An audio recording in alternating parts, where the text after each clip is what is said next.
Bien, pues hola, ¿qué tal? Estamos en el librero como cada sábado. Y en esta ocasión, pues yo me encuentro acompañado por dos amigas con quienes pues estoy seguro que tendremos una charla muy interesante. Está conmigo Moira Bailey, quien es escritora, académica y que, bueno, es además una solidaria compañera en el librero. Moira, pues muchas gracias por estar hoy con nosotros. Claro. Y bueno, pues está quien es nuestra invitada especial del día de hoy, Leda Rendón Trocherí, quien es escritora. Ella viene con el motivo pues de que recientemente se publicó un nuevo libro suyo, Cuento Amarillo. Pues Leda, muchas gracias por participar en el librero. Hola Juan José, muchas gracias por invitarme. ¿Cómo estás, Moira? ¿Qué tal? ¿Cómo estás tú? Y bueno, pues como justamente ya les adelanté, hoy queremos hablar de el libro de Leda, un libro que recientemente publicó la editorial Cuadribio. Pues quiero comentarles un poco quién es Leda. Leda Rendón, ella es originaria de Chiapas, es narradora, académica y periodista cultural. Es licenciada en Literatura Dramática y Teatro por la UNAM y maestra en Letras Modernas por la Universidad Iberoamericana. Fue becaria del FONCA en 2010, en 2011 obtuvo el Premio de Literatura Joven Salvador Gallardo Dávalos por el libro de cuentos Tiempo Bífido, editado también por Cuadribio en 2014. Y El Ángel Caído de España, que es otro libro que ella publicó en 2017. También fue columnista en la revista de la Universidad de México de 2005 a 2014. Actualmente es maestra de tiempo completo en el Colegio de Ciencias y Humanidades, Plantel Sur de la UNAM. Tiene una columna editorial desde el 2016 que se llama Umbrales Mínimos en el periódico Excelsior y es candidata a doctora en Letras Modernas por la Universidad Iberoamericana. Bien, pues me gustaría que Moira pues nos invitara pues al tema del día de hoy, ¿no? Al tema del libro, al tema de Cuento Amarillo, ¿no? Que nos platiques un poco tu impresión con el libro, ¿no? Eso creo que este es un programa dedicado a los lectores, ¿no? Y nos gusta mucho comunicar las impresiones lectoras, justamente, ¿no? Okay. Exacto. Me uno al festejo de la publicación de este nuevo libro de cuentos. Cuento, efectivamente, es un género tan exquisito, tan fácil, pero efectivamente es un género que da para todo y que va transformándose, mezclándose con otros géneros, etcétera. De manera que este libro de cuentos tiene varias especificaciones, ¿no?, dignas de destacar. Aparentemente parecen tres cuentos, ¿no es cierto? El primero se llama Ácido, el segundo Ciudad de Agua y el tercero es efectivamente el Cuento Amarillo, que parecerían estar separados, pero tienen mucha unión interna y finalmente el tercer cuento, que es el que da nombre al libro, el Cuento Amarillo, aparece el personaje, se unen por dentro. Me ha impresionado es irreverente, es envidiablemente irreverente.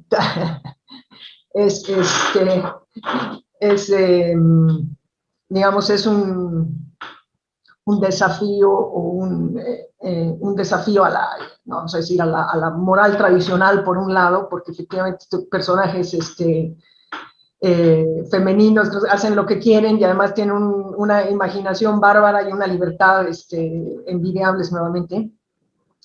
De manera que está es como un desafío a la, digamos, a la moral tradicional, si pudiéramos hablar de eso, pero también a la lógica, ¿no?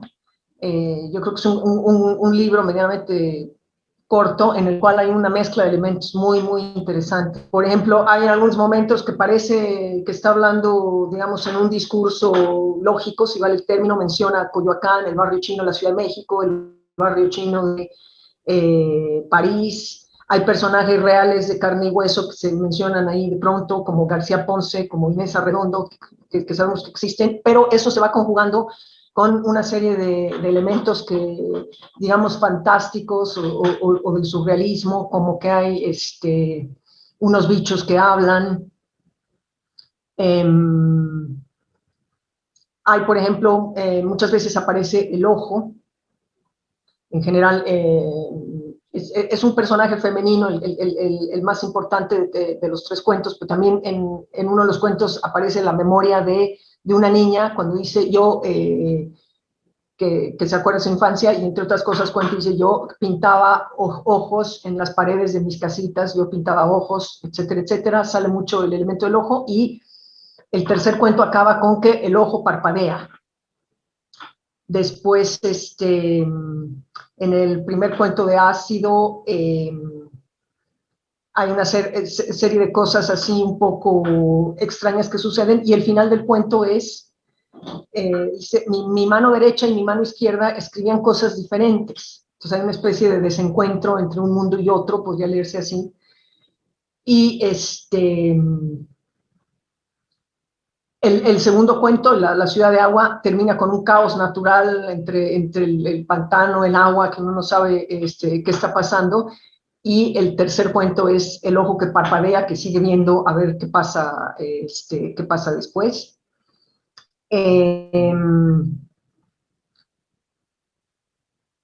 Es interesante cómo parece que estamos leyendo historias diferentes, pero nos encontramos con esa misma voz, una voz muy ágil y muy libre que va a contarnos la historia. Y me parece muy interesante construido en el sentido de lo que va sucediendo, como no es lógico. Una de las principales preguntas que me venían mientras leía el cuento esta semana es si tú ya lo tenías todo pensado o fue sucediendo. ¿Cómo planteaste, en primer lugar, esta unión entre los tres cuentos, y adentro de cada cuento cómo iba la cosa sucediéndose, ¿no? Porque cuando no hay una lógica, digamos, lineal, o una lógica básica de las cosas, parecen y van sucediendo cosas un tanto cuanto incomprensibles, pero que van a dar un final, obviamente, y un redondeo. Uno dice de dónde las sacó, o las tenía planeadas desde antes, o efectivamente fueron sucediendo así. Entonces, tal vez si nos pudieras contar cómo sucedió la concepción de este cuento, viste, etcétera, etcétera.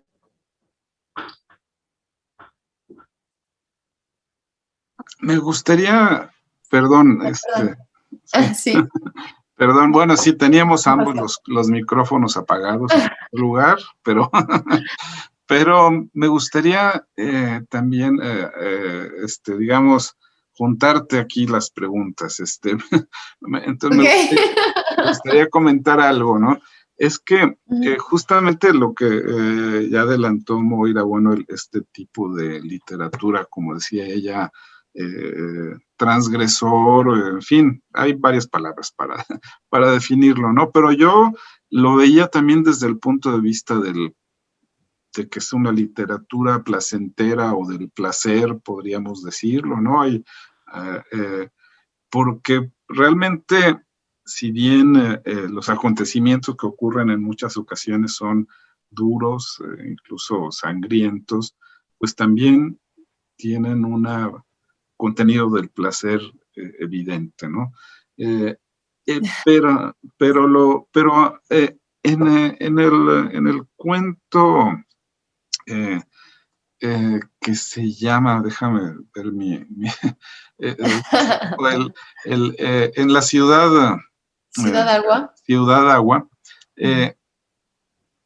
Un elemento que a mí me parece muy interesante, o lo que de inmediato pensé, es que la narradora en un momento dado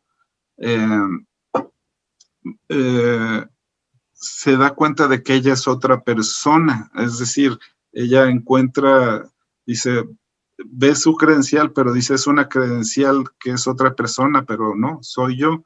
Y a mí eso me recordó de inmediato, por ejemplo, una expresión de Juan José Arreola que decía que había que acercarse a todo, ser todo, estar en todo, incluso con aquello que rechazamos, ¿no?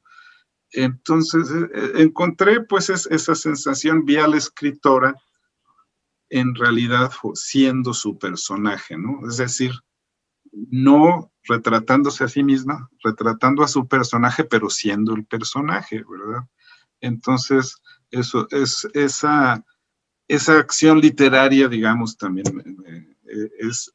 esa acción literaria creo que es un eje en los cuentos en general, ¿no? El ser otro u otra, ¿no? Claro. Pero efectivamente no, creo que es, no sé si lo que te preguntaba Moira de cómo es se ocurrió escribir estos cuentos, si es por transgredir, si es por porque realmente, bueno, yo invito al lector a que lea tu libro porque pues pues no es algo que comúnmente vaya a encontrar, por decirlo de alguna manera. Ok. Bueno, pues que se arriesguen, ¿no? A comprar algo que puede no gustarles. Yo es un libro que me tardé mucho tiempo del primer libro, Tiempo Bífido, a Cuento Amarillo, pasaron alrededor de 9 años, me parece, en donde evidentemente uno cambia mucho como lector y por supuesto como como persona que pretende escribir también cambia muchísimo. Entonces, fue un libro que se tardó mucho en su gestación por varias razones. Y una de ellas porque yo de pronto qué decir, pero era complicado saber encontrar el camino, ¿no? Además de otros planes académicos, etcétera, que tenía que concretar. Entonces, pues el libro tiene el primer cuento, Ácido, pertenece también a Tiempo Bífido. Yo extraigo de Tiempo Bífido este texto y lo coloqué con estos otros 2 textos, porque es ahí donde nace Adriana Conde. Y yo tenía muchas anotaciones, muchas cosas que había escrito de este mismo personaje. Y primero Ciudad Agua lo escribí varios años antes que Cuento Amarillo y varios años después que Ácido. Creo que es posible, yo así lo quise dejar porque me interesaba ese rastreo arqueológico de este personaje como escritora. Me interesaba que se viera incluso el cambio si bien es el mismo espíritu, hay un cambio de escritura, pero también hay un cambio en la perspectiva de la literatura, ¿no? En la misma perspectiva del personaje.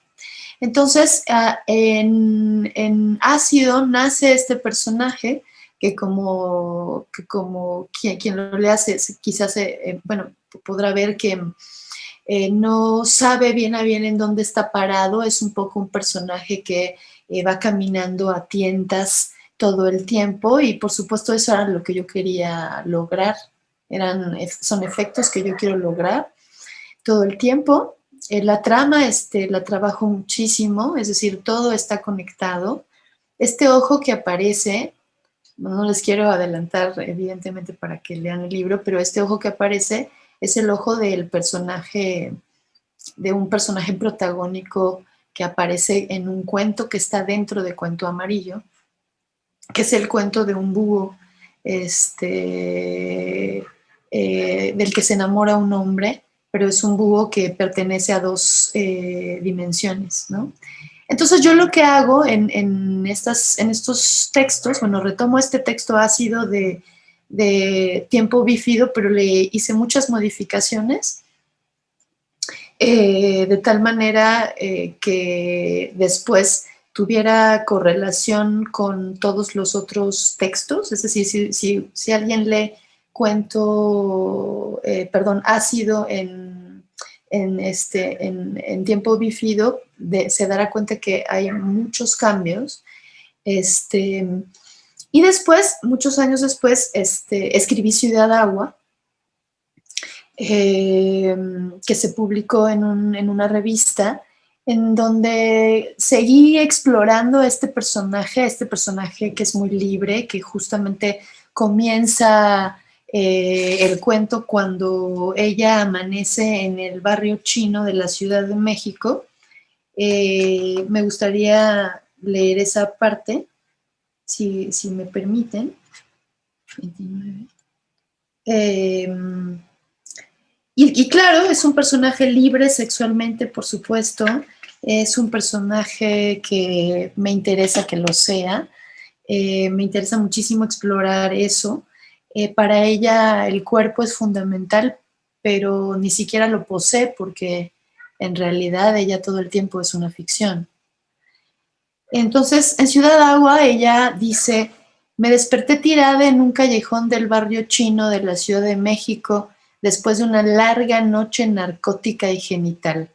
La lluvia, que no había dejado de caer durante casi un año, laceraba mi carne. Abrí mi paraguas transparente y comencé a caminar.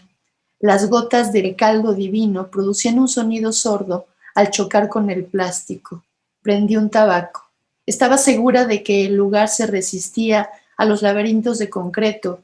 Deseaba regresar al lodo, al fuego de los animales y las plantas prehistóricas. Las personas que pasaban eran borrosas. Juro que el fluido las traspasaba y modificaba sus rostros. La vida pretendía adquirir nuevas formas.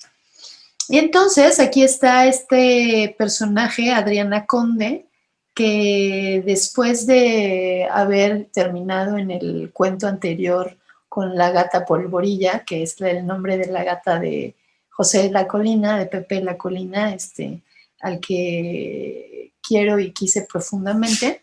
Y entonces aparece él de alguna manera en este texto con su gata Polvorilla, que va cambiando de colores y que es un personaje que está ahí muy presente. Y bueno, también aparece Juan García Ponce porque lo conocí hace muchos años. Yo tendría, no sé, 20 años, 19 tal vez, ¿no? 19 años. Y tuvimos una pequeña amistad porque después, desgraciadamente, partió, pero algunos de los diálogos que aparecen, de hecho, en el libro los tuvimos, pero con algunas modificaciones, por supuesto. Algunas de las cosas que ahí también, bueno, sí tomaba martini con popote, ¿no? Por ejemplo, que me parece un rasgo muy característico de la intimidad con Juan. Entonces, en este cuento, Ciudad Agua ya no aparece de alguna manera, ya no aparece Juan, pero aquí ya es esta escritora que ya no es la del primer cuento, que ya está explorando algunas formas líricas, que ya está midiendo muy claramente todo lo que está haciendo a nivel fónico, a nivel de la frase y por supuesto de la trama, porque hay un interés por hacer muchas capas en la trama, de tal manera que los narradores van cambiando además todo el tiempo. Y uno pensaría que puede ser Adriana Conde, o después uno podría pensar que es el cuento, pero después, ¿no? Invito a que lo lean si quieren saber quién es este narrador que está en la diégesis narrativa ahí moviendo muchos hilos, ¿no? Evidentemente, tengo ahí una influencia, creo, no sé, yo lo pensé, no sé si se note, pero por ejemplo, ¿no? Esta ambición también de habitar la propia literatura en un sentido ficcional también, ¿no? Pienso en La vida breve y en este momento como en Junta Cadáveres justamente aparece Onetti, bueno, también en La vida breve aparece Onetti porque tiene un despacho, ¿no? Que es como un personaje ahí, obviamente secundario, pero ya en Junta Cadáveres aparece como este dios que empieza a acomodar todo, ¿no? Que empieza a acomodar el valle, que empieza a acomodar todo esto. Entonces, ella, Conde, tiene este sentido de maqueta, está viéndolo todo en maquetas, ¿no? Y está construyendo estas narraciones a partir de eso. Y eso ya explota muy fuerte en Cuento Amarillo, porque ya todo lo que ella nombró, todo lo que ella estuvo haciendo en los otros cuentos, como en una cosa de ficción sobre el papel, cobra vida. Y cobra una vida fortísima porque el cuento amarillo que ella lo está creando con la escritura, se da cuenta que él también tiene el poder de la escritura y por lo tanto tiene el poder de la creación también. Y entonces este personaje comienza también a crear y a mover todo este mundo que todo el tiempo se está tambaleando porque evidentemente no, no estamos, o sea, estamos en la realidad de Adriana Conde, que es un personaje ficticio y que está todo el tiempo construyendo ficciones. Y que entonces la palabra es muy importante en todos los textos, por supuesto, pero en Cuento Amarillo ya hay una explosión en ese sentido, en el sentido de la palabra, porque ya tanto el Cuento Amarillo como Adriana Conde viven, son palabra, son signo que surgió a partir del cuerpo, sin duda, por eso también hay toda esta explosión de sensualidad en los tres textos, y creo que es una sensualidad, yo no lo sé, ustedes me dirán, es lo que yo lo que yo dejé, ¿no? Es una sensualidad muy descarnada en el primer cuento en ácido, tal vez una sensualidad muchísimo más, no sé, respirable, delicioso. Me siento yo, cuando yo escribí Ciudad Agua, yo me sentía flotando, por supuesto, está Felisberto Hernández ahí, estoy haciéndole un homenaje a la casa inundada, pero bueno, yo estoy inundando la Ciudad de México, pero me interesa en Adriana Conde, ya en Ciudad Agua, ella es una diosa prehispánica, obviamente nunca lo digo, bueno, no se dice, pero todas las características de la diosa del agua, entonces en cada lugar que ella pisa, que ella toca, empieza a caer el agua, ¿no? Cuando pasa al otro mundo a través de esta suerte de pasadizo que nos podría quizá recordar a Alicia en el País de las Maravillas, ojalá, eh, está atravesando a este otro lugar en Ciudad Agua, que es una especie también de doble de la Ciudad de México, como podría ser la Santa María de Onetti también, pero que es este doble bizarro en donde evidentemente no se están jugando las mismas reglas, ni del tiempo, ni del espacio, ni de nada, ¿no? Es decir, aquí ya se están jugando las reglas de la escritura performativa, que al nombrar existe.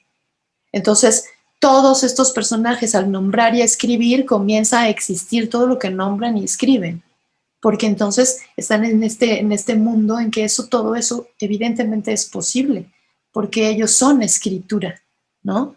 Y son esta escritura sensual, y son esta escritura transgresora, y sí, me interesó llegar así a los límites, llevar a mi personaje al lodo, a la escatología, al consumo de sustancias permanentes, porque pues es un ratón de laboratorio y lo estoy metiendo y lo estoy sometiendo a una serie de experimentos morales también, ¿no? O amorales, si quieren. Más bien yo creo que el personaje no, Adriana Conde no es alguien que se está cuestionando ningún tipo de moral de nada, ¿no? Ella lo desea, lo hace y lo vuelve realidad. No sé. Si dije algo o no dije nada. No. Sí, efectivamente, este trabajo de la escritura y de mencionar escritura todo el tiempo y el hecho que el propio cuento toma vida propia y empieza a actuar es una cosa increíble y tiene un poco que ver con lo que comentaba ahora Juan José del personaje que se va convirtiendo en otras cosas. Sí, es este permanente, bueno, ya si lo digo permanente, entonces quisiera que no fuera permanente, ¿no?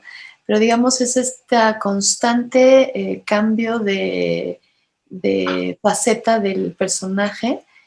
La verdad es que sí creo mucho en la idea de que cuando uno está narrando, está como narrando al mismo personaje desde diferentes facetas, como pueden ser femeninas o masculinas, ¿no? Pero al final como en mi caso particular, la escritura me nace del cuerpo, literal, o sea, tal cual como lo dice el texto, o sea, cuando digo que me duele el brazo es que me está doliendo el brazo a mí también. O sea, sí experimento cosas físicas, yo, mientras escribo, ¿no? Entonces intento traducir también eso porque el libro es una exploración, evidentemente, sobre la escritura. Yo lo pienso como un libro de transición y de reflexión fuerte. Entonces, sí hay una exploración muy fuerte del cuerpo, y, eh, y el deseo, por ejemplo, con el cuento, muy fuerte del personaje de crear un hombre perfecto, un amor, pero se da cuenta que si lo maneja, pues entonces es difícil enamorarse de alguien que no tiene voluntad, ¿no? Y entonces le otorga a Adriana Conde de alguna manera la voluntad, ¿no? Pues se le sale de las manos, por supuesto. O sea, la criatura el cuento la supera a ella, se la come. Ella termina igual como empezó, navegando en quién sabe dónde, no sé. Eso es lo que yo quería lograr. A, a mí me gusta destacar siempre que, bueno, el cuento, la literatura, pues es una construcción y que esa construcción pues está dada con estos materiales de los que tú has estado hablando, ¿no? Y me gustó mucho que lo comentes porque creo que es una forma pues sí, de divulgar esos entresijos, pues, de la creación literaria, ¿no? Y que además siempre, bueno, es no en lectores experimentados, pero en lectores que quizá no son tan experimentados, normalmente hay esa tendencia a decir, bueno, es que en confundir al autor con el personaje eh, entonces de ahí a pensar en cierto tipo de explicaciones, como tú decías, más morales o más de otro tipo, ¿no? Uh-huh. Pero creo que la manera en que describes tu construcción, esta construcción literaria, que es a partir del lenguaje necesariamente, ¿no? Uh-huh.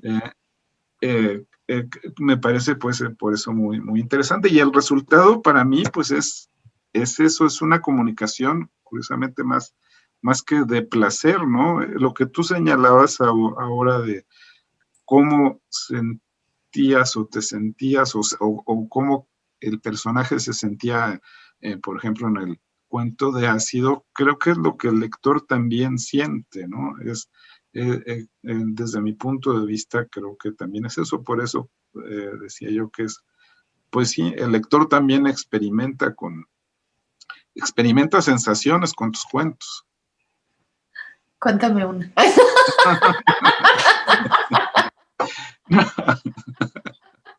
Claro, No, no, efectivamente. esos son muy personales, esas experiencias. Sí.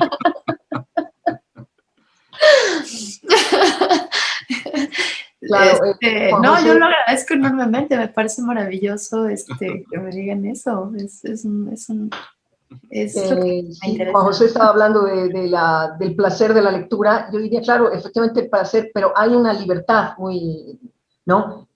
Eh, obviamente desde el punto de vista literario, pero no desde el punto de vista existencial, es una libertad muy grande cuando uno estoy nadando en un océano verde o estoy recordando cosas verdaderas de la vida real, etcétera, con toda espontaneidad y sin ningún obstáculo. Hay momentos en los que se habla, la pesadilla se cruza con la vida real, entonces ahí hay ese tipo de transgresiones y de libertad muy interesante en los personajes, ¿no? Que no tienen restricciones, digamos, no hay obstáculo para no poder, el obstáculo normal que podríamos tener todos de no confundir ese tipo de cosas, ¿no? O sea Sí, que pues eso se destaca la libertad, la fluidez de Adriana Conde,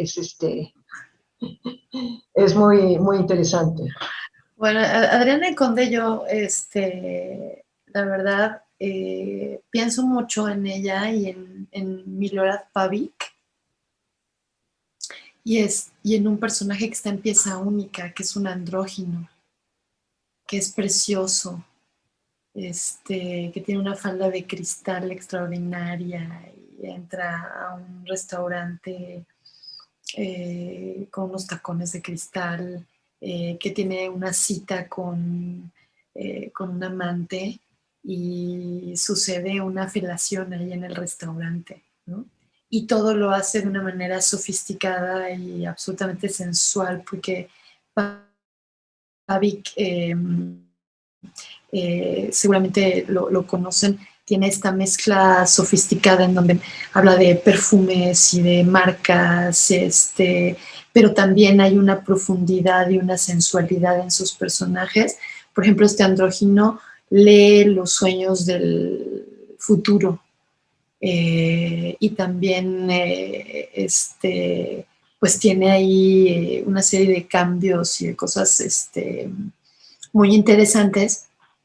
Y la verdad es que yo aspiré a ser un personaje así, con esta sofisticación. Me interesaba mucho, cuidé mucho la ropa que utilizaba. Todo el tiempo estoy manejando como el tabaco en la mano, la zapatilla, el vestuario, que para mí es muy importante, sobre todo en Ciudad Agua. Me interesa, sí, lograr un ambiente preciosista.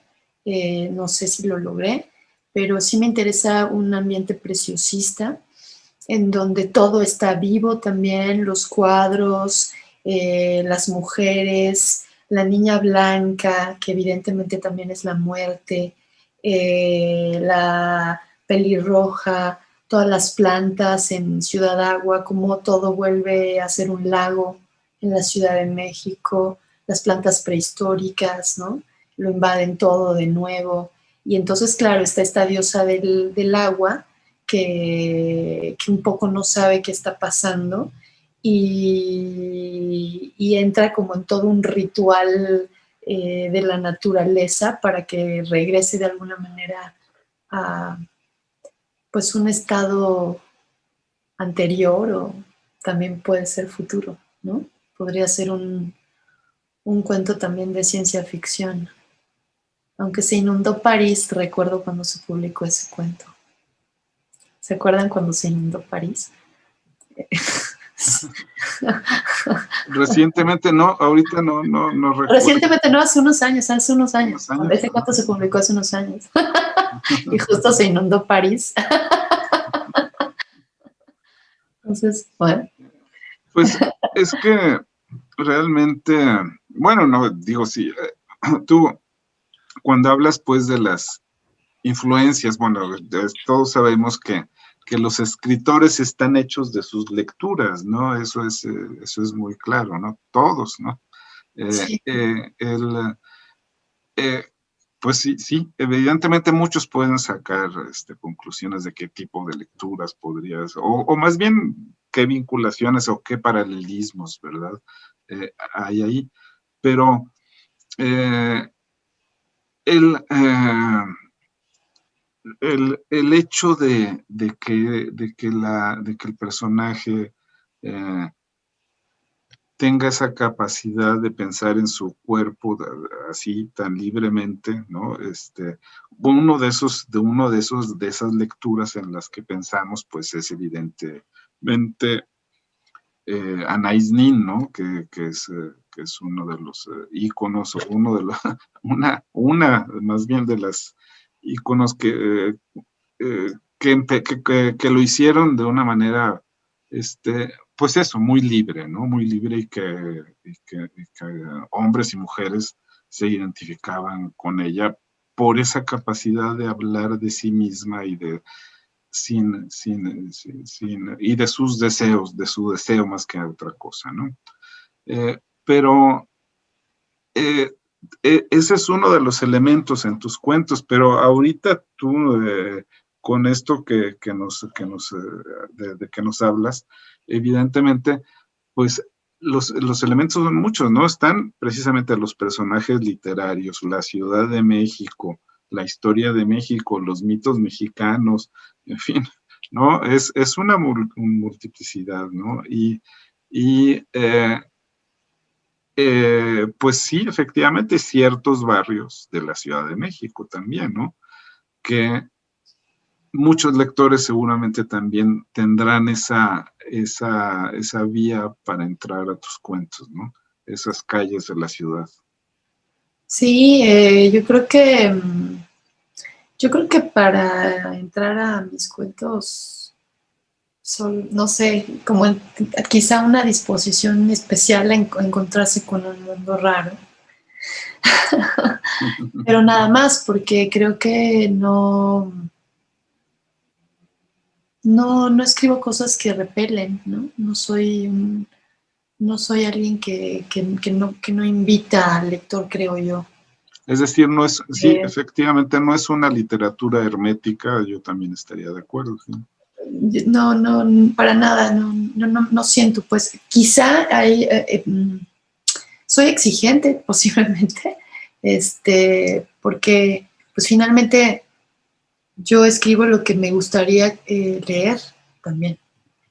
Entonces, soy muy exigente en ese sentido porque también quiero leer algo que a mí me sorprenda, pues, que a mí me emocione, ¿no?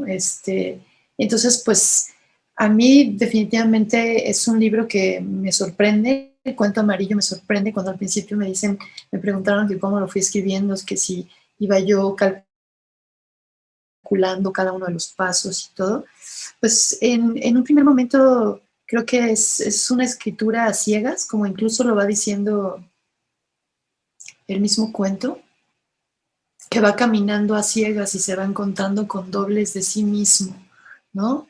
Y está caminando y el cuento se encuentra con que todo se parece a él, pero no es él, las piedras y las cosas y todo el mundo y todo el mundo creado por él es él, ¿no? Y entonces, pues es este también andar a ciegas, que a mí que a mí me interesa narrar pensar de la propia narración y del propio personaje que se va creando un poco también hacia ciegas. Y también hay una sorpresa al final para quien escribe, porque finalmente cuando tú cambias algo del mecanismo de relojería, te mueve todo el entramado, y entonces tienes que ir ajustando todo el tiempo esas balanzas, porque si no, evidentemente, todo este mundo raro y extraño se puede volver un mundo simplemente vacío, ¿no? Si no estás todo el tiempo agarrando los hilos de estas 3 narraciones, que fue lo que yo hice, que creo que fue lo más complicado, estar sosteniéndolas todo el tiempo en todas las diferentes capas que me interesaba explorar. Y entonces, por supuesto que en la narración está el autor, pues no puede dejar de estarlo, ¿no? O sea, estoy hablando de muchos escritores uruguayos, pienso en Mario Lebrero, que también está haciendo este discurso, que está intentando ver qué pasa también con la escritura. Vamos a pensar en otra escritora mexicana, Josefina Vicens, también en su libro Vacío, que también hay una exploración, hay un tanteo de pensar en la propia escritura, que también podemos encontrar en personas en escritoras como Inés Arredondo, sobre todo, que ella sí, a diferencia de Amparo Dávila y de Guadalupe Dueñas, reflexionó en mucha mayor medida sobre la literatura, y en su propia literatura hay reflexiones, o sea, los personajes no es que estén haciendo metarreflexiones, pero sí se alcanza a leer a este narrador que está planteando un mundo moral y un problema moral complejo al estilo Dostoyevsky, pensemos, ¿no? O sea, que sí nos está poniendo frente a una situación moral compleja. Yo estoy poniendo, creo, en situaciones morales complejas a mis personajes todo el tiempo, pero es vertiginoso. O sea, están cambiando todo el tiempo esa situación moral, y como los personajes no se saltan, tienen como una falla ahí, entonces se saltan, digamos, como este paso de si esto que voy a hacer funcionaría en la lógica real o sería moralmente correcto. No, simplemente lo deseo y lo hago. Y lo hago realidad y construyo al hombre cuento infinito, y la narradora decide construir este hombre cuento infinito para que la ame, y le decide dar libre albedrío, como el doctor Frankenstein hace también con su criatura, ¿no?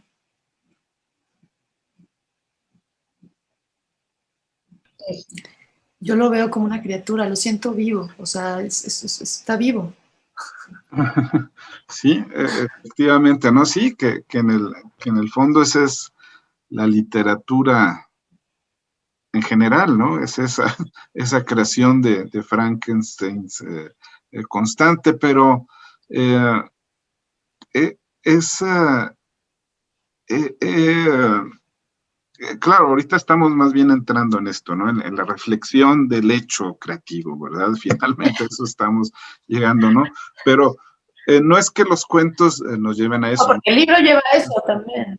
Sí lleva, pero digamos, no directamente. Yo creo que el lector en realidad sí disfruta mucho tus cuentos porque encuentra eso, mundos efectivamente raros, pero que son mundos que se van abriendo y descubriendo, y una cosa que lleva a otra, en fin, ¿no? Hablaba Moira del surrealismo, pues sí, bueno, el sueño, ¿no? El sueño muchas veces comienza una narración en donde de pronto algo muy sutil te hace ver que en realidad estás en algo que puede ser un sueño, porque eso que ocurrió no es posible en la realidad, ¿no? Por ejemplo, ¿no? Y entonces ya la sensación del sueño es la que invade al lector, invade la sensación del hecho de soñar, ¿no? De estar en esa realidad del sueño en la que todo es posible, todo parece real y todo es maleable, ¿no? Sí, claro. El territorio de la literatura, al menos como yo he decidido vivirlo, es en total libertad. He decidido que también es un absoluto disfrute y que es un ejercicio de absoluta libertad. Entonces yo ahí en los personajes sí me interesan estos personajes que exploren toda esta libertad en todos los sentidos, ¿no? Físicos, y es como también romper un poco paradigmas, ¿no? También de lo femenino. Por eso me interesaba a mí una mujer absolutamente femenina en lo que se podría llamar quizá un estereotipo, no lo sé, pero que para mí me resulta hermoso. Este, mm, em, y que además es una mujer muy inteligente, pero que también tiene muchísimas dudas, y que no sabe dónde está parada, pues como yo creo que todos estamos todo el tiempo, ¿no? O sea, estamos en tierras movedizas, pensamos que una realidad como la que estamos viviendo quizá no era posible y estamos ya en Alice in Wonderland. O sea, ya estamos viviendo una lógica que en apariencia no tendríamos por qué estar viviendo, ¿no?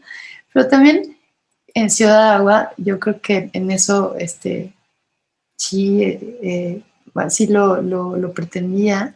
Sí me interesa crear estos ambientes de sensualidad, que el lector se sienta a gusto, de entregarle momentos de placer infinito, como dice el cuento amarillo.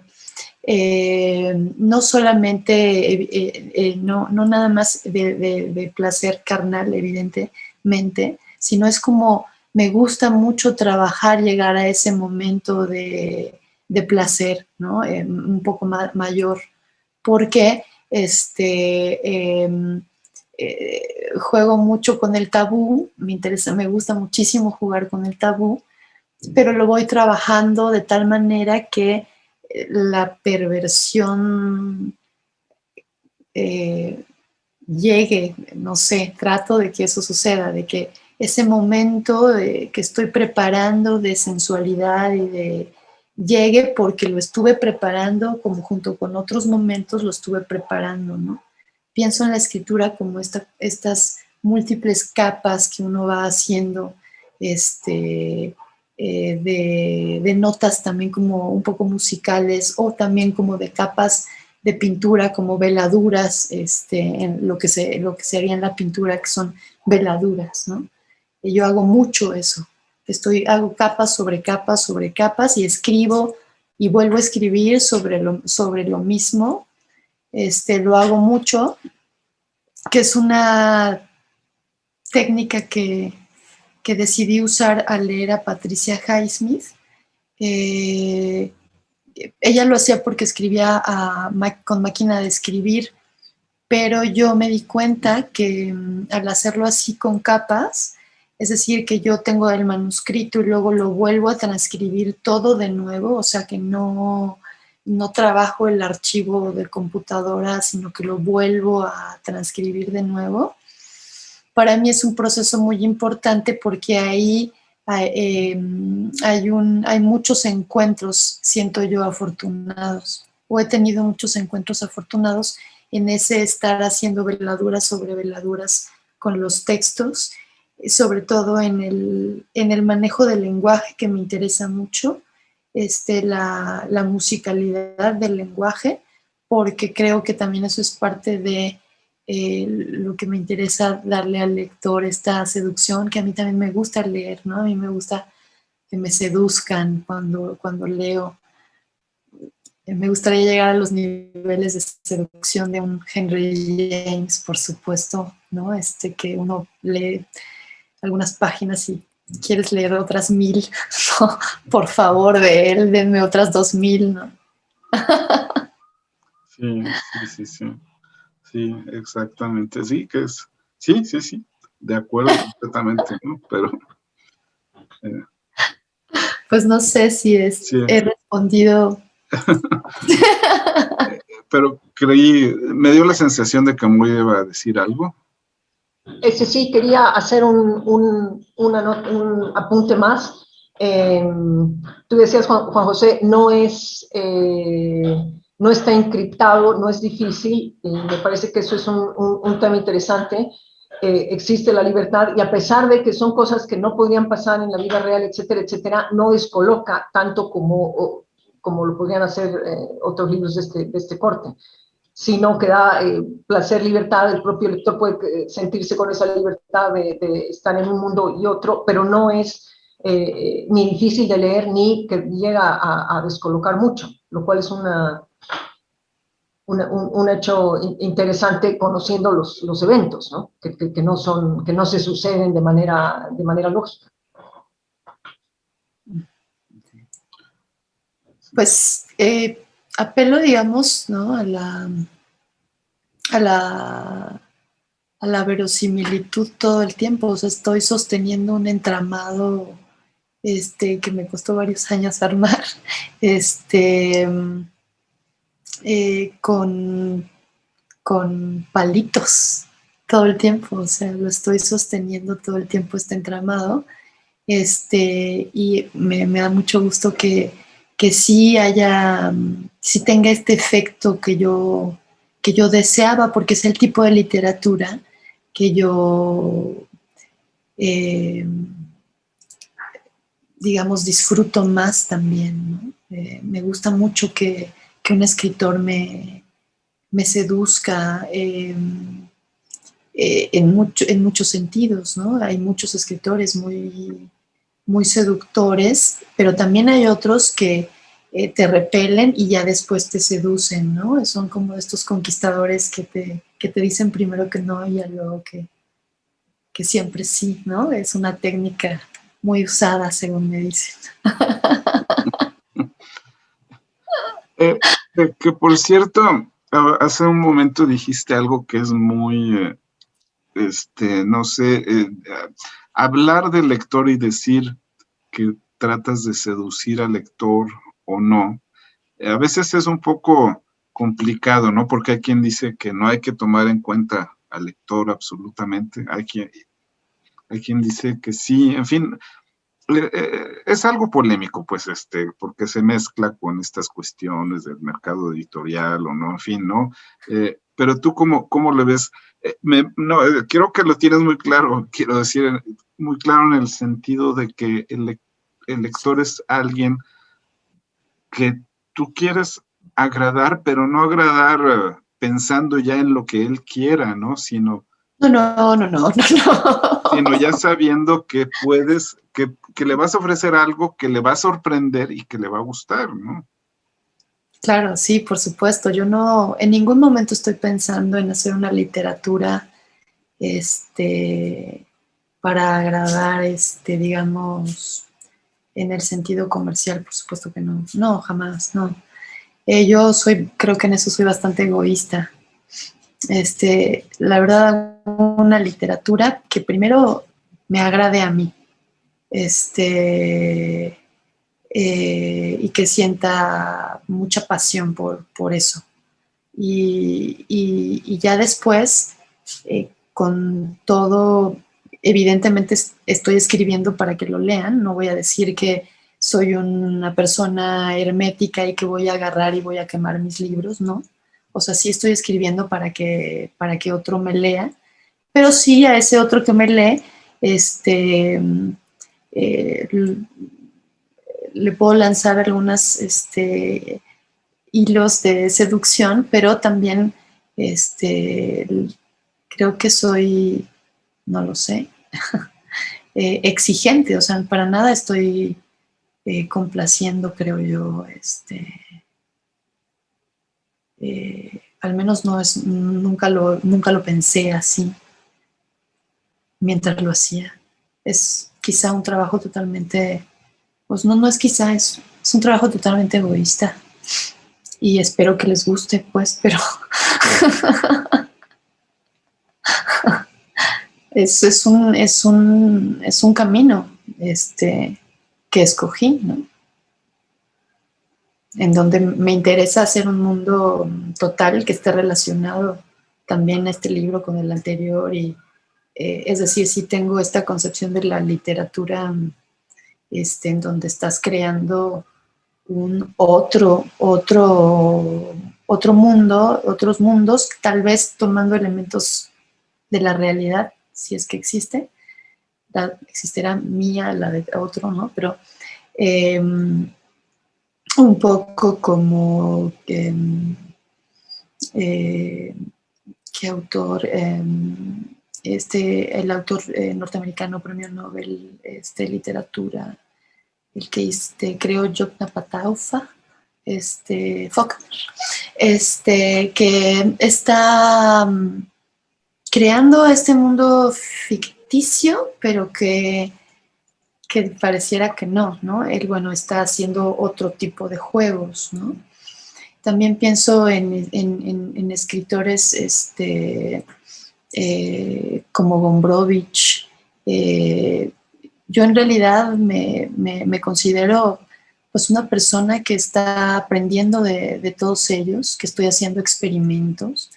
Me siento como en un laboratorio, metiendo personajes aquí y allá.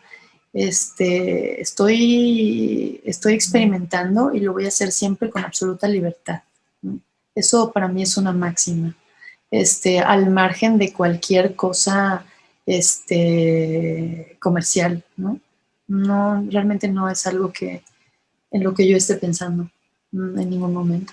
Sí, bueno, digamos que es muy diferente explorar qué es lo que le está gustando a la gente para escribir eso, a escribir importándote que sí le causes un placer al lector, que es diferente, ¿no? Claro, por supuesto. Son dos cosas diferentes. Sí, sí. Pues Leda, a mí me toca hablar del tiempo en este programa y estamos ya cerrando. Pero bueno, simplemente me gustaría, no sé, antes de despedirnos, solamente que nos comentes, ¿viene algo nuevo, algún otro libro? ¿Estás trabajando en algo? En fin, ¿qué proyectos tienes para en adelante, pues, ¿no? Sí, estoy trabajando en algo. Ya de hecho publiqué un cuento de ese libro, que yo creo que me va a llevar unos 2, 3 años por varios otros compromisos que tengo. Pero ya estoy trabajando en él. Se va a llamar Carne Mojada.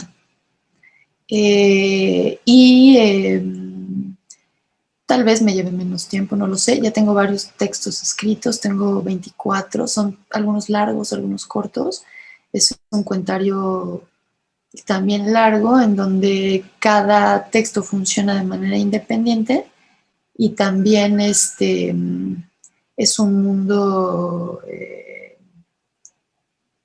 todo, es un mismo mundo y, es un personaje que también emula mucho a Adriana Conde, pero ya está en otros niveles morales. Ya, Adriana Conde es una baby. Bueno, pues entonces con más ganas esperaremos ese nuevo libro. Bueno. Además tiene un nombre muy sugerente, creo yo. Me encanta. Tiene muchas interpretaciones lindas. Así es. Bueno, pues muchas gracias, Leda, por haber estado aquí en el librero hablándonos de Cuento Amarillo. No, muchísimas gracias a ti, Juan José, por la invitación, porque leyeron el libro con esa atención tan que se los agradezco muchísimo. Moira también, agradezco muchísimo que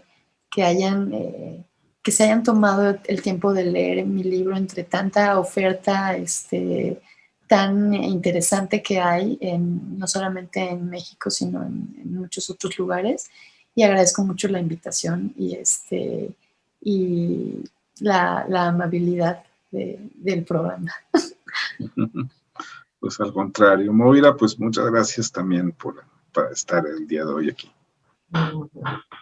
Aquí feliz, y ahí va a estar, y el ojo parpadea, seguimos vivos viendo a ver qué pasa. Muy bien. Bueno, sí. Muy bien, pues muchas gracias. Hasta la próxima entonces. Gracias, bye. Gracias, bye. Bye.